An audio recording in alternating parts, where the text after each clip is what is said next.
Today seems analysis आज का सबसे पहला टॉपिक है how does the world bank classify countries by the income. अब यहाँ पर मैं अगर पर्पस की बात करूँ तो बेसिकली ये जो कंपैरिजन है ये हेल्प करता है countries for using a uniform income based criterion useful for researchers policy makers and international comparisons. Method of classification क्या होता है? सबसे पहले तो ग्रॉस नेशनल इनकम पे जो कि पर कैपिटा कैलकुलेट की जाती है using world bank Atlas method. So world bank का जो एटलस मेथड है उसका इस्तेमाल किया जाता है using the GNP, that is the gross national income, GNI per capita. So this uses exchange rates and inflation adjustments. Countries are divided into 4 income groups: low income, lower middle income, upper middle income and high income. So ये इनका criteria है, ये यहाँ पर range दी हुई है, आप देख लीजिए। अब इसमें जो मैप्स एंड विजुअल्स की बात की गई है मैं आपको दिखा दूँ कि कौन से मैप्स की बात की गई है। तो सबसे पहले मैप 1 एंड 2 जो है वो they show the country income groups in 2014 to 2024। Major shifts क्या हैं? सबसे पहले several Asian and African nations have moved from low income to lower middle और upper middle income groups over the time. Developed nations like US, Canada and western consistently remain in the high income group. मैं आपको दिखा देती हूँ graph कहाँ है, ये देखिए। So this is the group of lower income countries, this is the group of lower middle income countries and upper middle income, high income, and this means white means no data। ये 2014 का data है। अब 2024 के data की अगर हम बात करें तो इंडिया में इम्प्रूवमेंट आया है। इंडिया जो है वो लोअर मिडिल इनकम कंट्रीज़ पे शिफ्ट हुआ है। सो ये इम्प्रूवमेंट आया है। नेक्स्ट यहाँ पर बात हो रही है about the population distribution over the time. 2004 में लो इनकम में low income, lower middle income and upper middle income में जो संख्या थी वो इस तरीके से थी। So there is a clear shift of global population towards the middle income brackets, reduction in the low income population globally from 37.4% in 2004 to 9.7% in 2024. Now what are the key dynamics of this? Dynamic threshold income thresholds are updated annually to reflect inflation. Movement of the countries across the group depends upon the GNI per capita growth, exchange rate fluctuations, population changes, etc. So there is not a permanent tag for reclassification that happens yearly. अब UPSC के basis में मैं implications की बात करूँ तो geography के basis पे ये जो मैप्स है ग्लोबल इनइक्वालिटी का ये इम्पॉर्टेंट है। दूसरा policy implications for middle income group important है।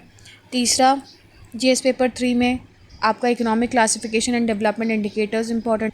Now if we talk about essay और ethics linking income classification to equity और ह्यूमन डेवलपमेंट एंड सस्टेनेबिलिटी इस केस में इम्पॉर्टेंट है। Now if you talk about the probable questions तो सबसे पहले जो वर्ल्ड बैंक का इनकम क्लासिफिकेशन है उसके बेसिस पे क्वेश्चंस आ सकते हैं। नेक्स्ट ऐसे आ सकता है कि अरेंज करने को बोल सकता है इनकम कैटेगरीज को in increasing order of GNI। ठीक है, अब GNI बेसिस पे कैसे कैलकुलेशन होता है इस पर आप कंसेप्चुअल क्लैरिटी गेन कर लीजिएगा क्योंकि ये इस बेसिस पे पूछ सकता है। मेंस में ऐसे आ सकता है discuss the significance of the world bank's income classification system in understanding global inequality. दूसरा ऐसे आ सकता है how do income classification threshold reflect global economic trends, explain with the help of world bank data. Next आपका topic है how will railway to Sairang help in the regional connectivity. So एक basically new railway project जो है शुरू होने वाला है, Sairang railway project.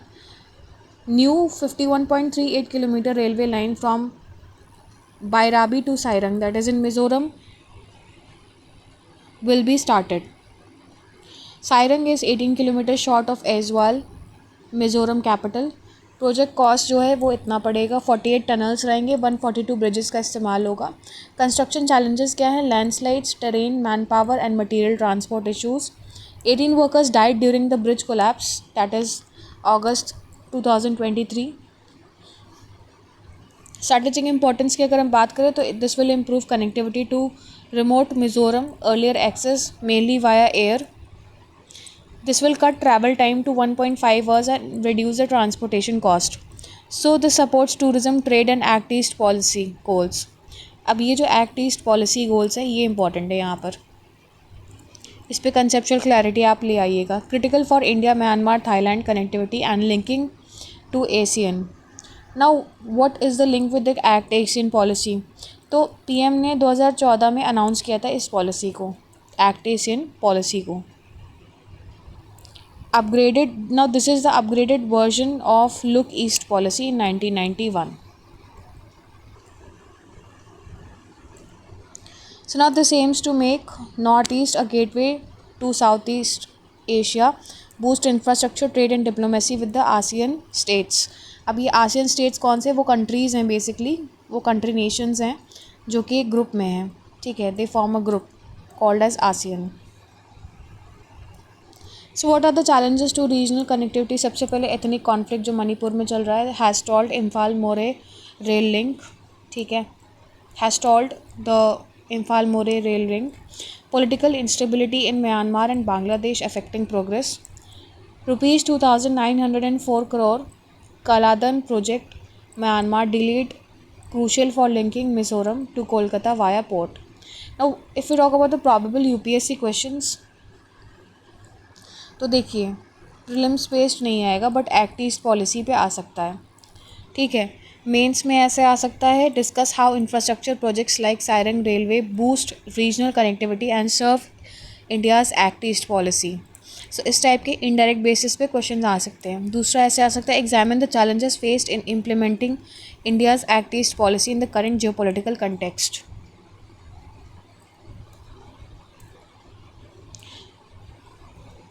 Next आपका टॉपिक है US stocks and tax implications in India.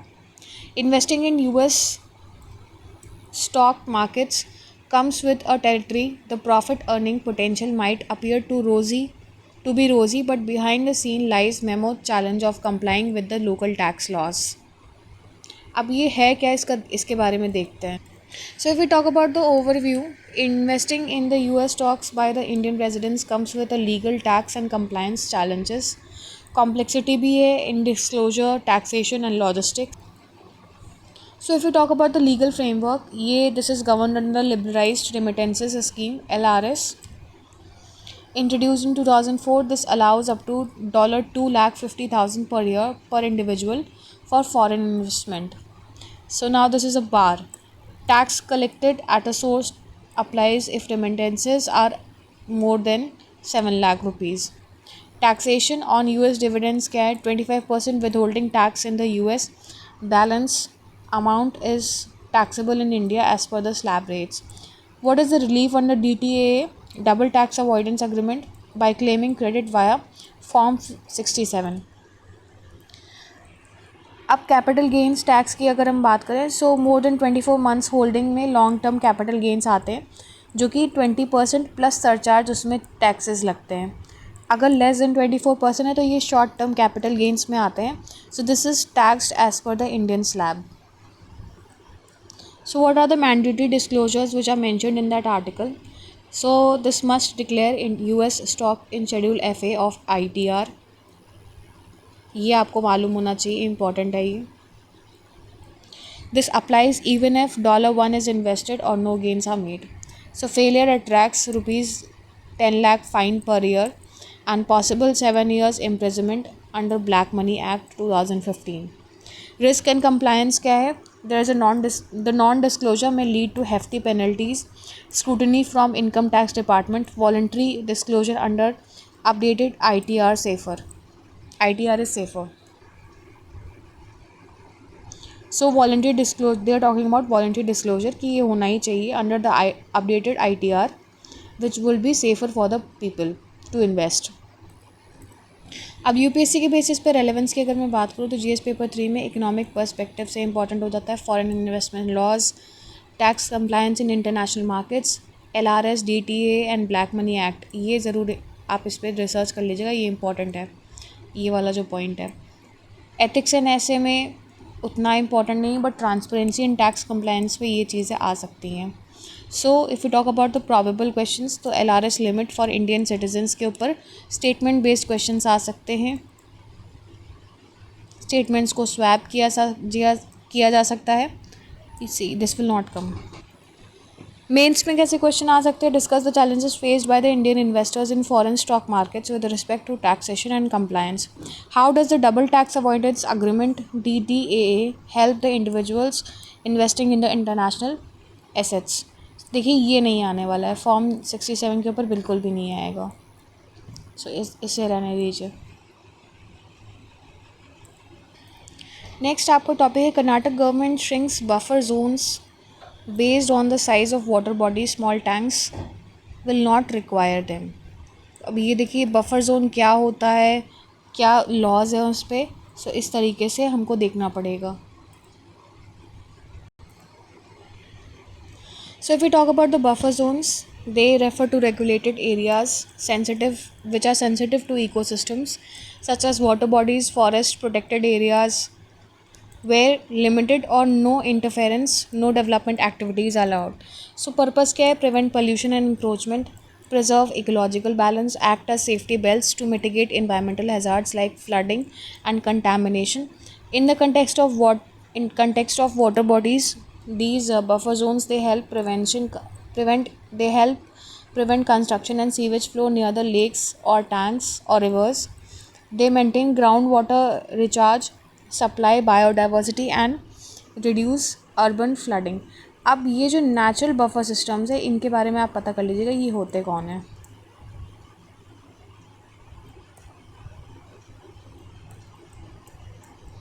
ये आपको पता होना चाहिए what are the natural buffer systems in case of water bodies.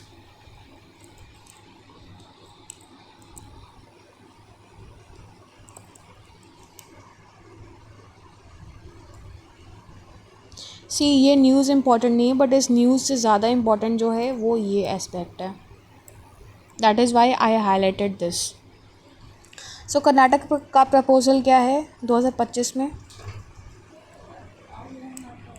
Buffer zones to be based on size of water body, no buffer for tanks less than 5 guntas. Proposed buffer zones जो हैं वो ये है, आप देख लीजिए. फॉर कैनाल्स ये दिया गया है, इसे रिड्यूस कर दिया गया 30 मीटर तक, 15 मीटर इसे 15 मीटर से 10 मीटर तक रिड्यूस कर दिया गया है. एंड देन 10 मीटर से 5 मीटर रिड्यूस कर दिया गया है. If you talk about the rationale, तो this to standardise buffer zone widths across Karnataka, prevent unnecessary over regulation. Example buffer is more actual a water body, helps in urban flood mitigation and STP installation.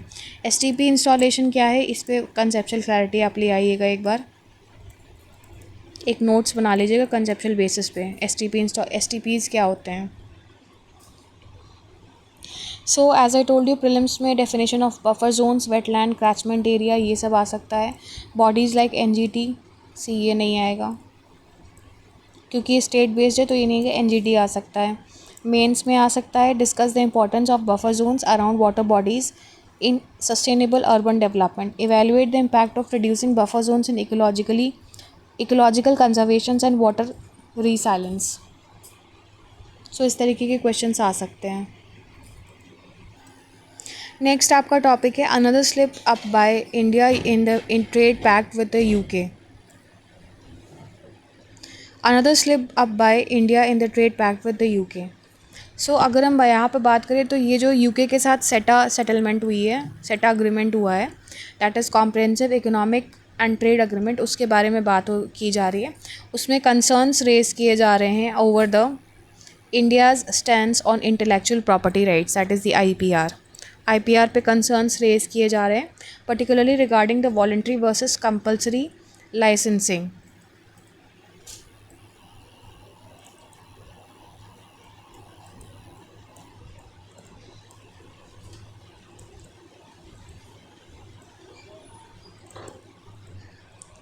तो इसके बारे में बात की जा रही है. Of the patented medicine, article 3.16 of the सेटा promotes access to medicines through voluntary licensing and mutually agreed terms. However, this contradicts India's long-standing support for compulsory licensing, which has been instrumental in making life-saving drugs affordable. Example: the Nexavar case for cancer treatment. Nexavar. इस case के बारे में आप थोड़ा सा ध्यान रखिएगा कि ये केस क्या है. So critics argue that this weakness in India's global advocacy for technology transfers of favorable terms for developing countries. The dilution of India's position is significant because voluntary licensing allows pharmaceutical companies to impose high prices and limit the access. So India's past leadership in demanding equitable technology access, as seen in NIEO resolution NIEO. Please find about it. What are the resolutions in NIEO? Resolutions and climate forums may lose credibility due to this trade off. So ultimately, CETA deal may erode India's negotiating strength at the global platforms regarding public health, affordability, medicines, and climate friendly technology transfers. Now, what are the probable questions? सबसे पहले जो आपका IP से relate कर जाता है, IPR से, जो कि मैंने आपको बोला इंडियन पेटेंट राइट्स एक्ट जो है उस पर आप थोड़ा सा रिसर्च वर्क कर लीजिएगा. फिर इंटरनेशनल बेसिस पे आपका ट्रिप्स एग्रीमेंट जो है, this is an international TRIPS agreement. यानी TRIPS agreement means it is based on intellectual property rights. This is international agreement. इस पे आप रिसर्च कर लीजिएगा.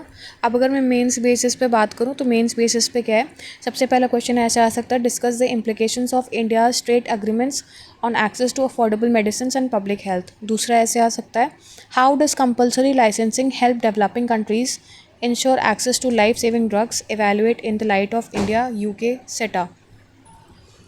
नेक्स्ट आपका टॉपिक है the right to repair must include right to remember. अब मैं आपको इसके शॉर्ट में बता दूं कि in May 2025 the Indian government approved repairability index to promote sustainable electronics.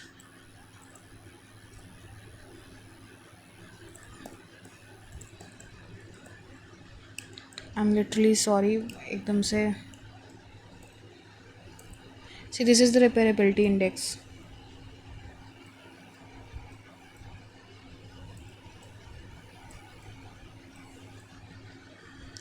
So it was issued to promote sustainable electronics, evaluating products on repair ease, spare parts and software access. While this is a key step towards right to repair,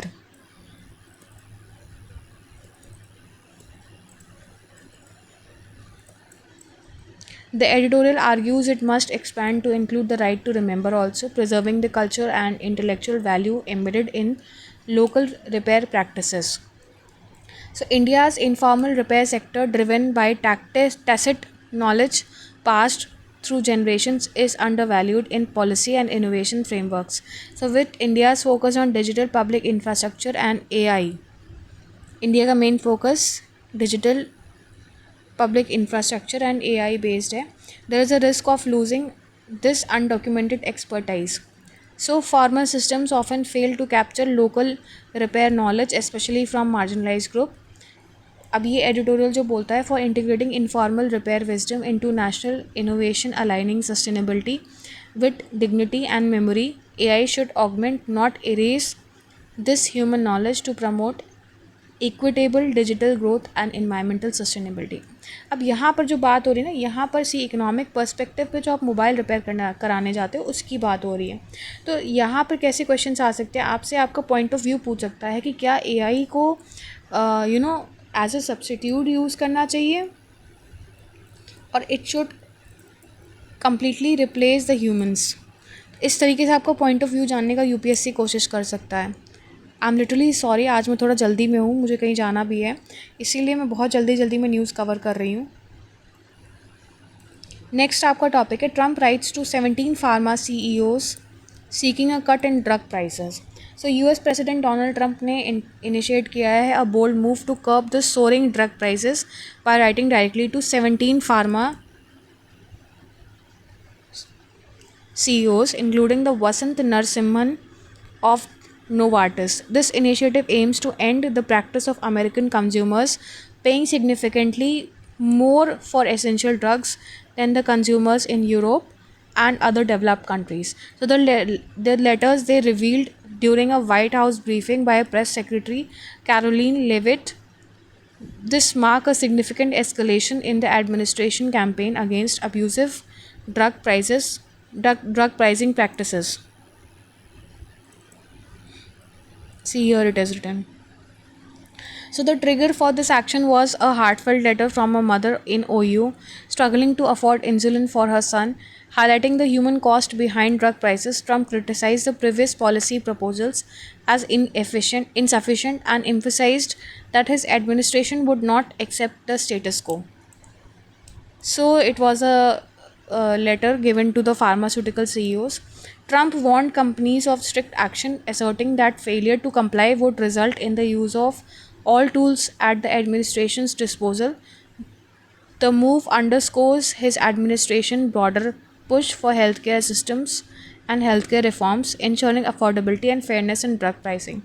अब यहाँ पर जो आ जाता है, सबसे पहला mains में question ऐसे आ जाता है, discuss the implications of drug pricing reforms on global pharmaceutical companies.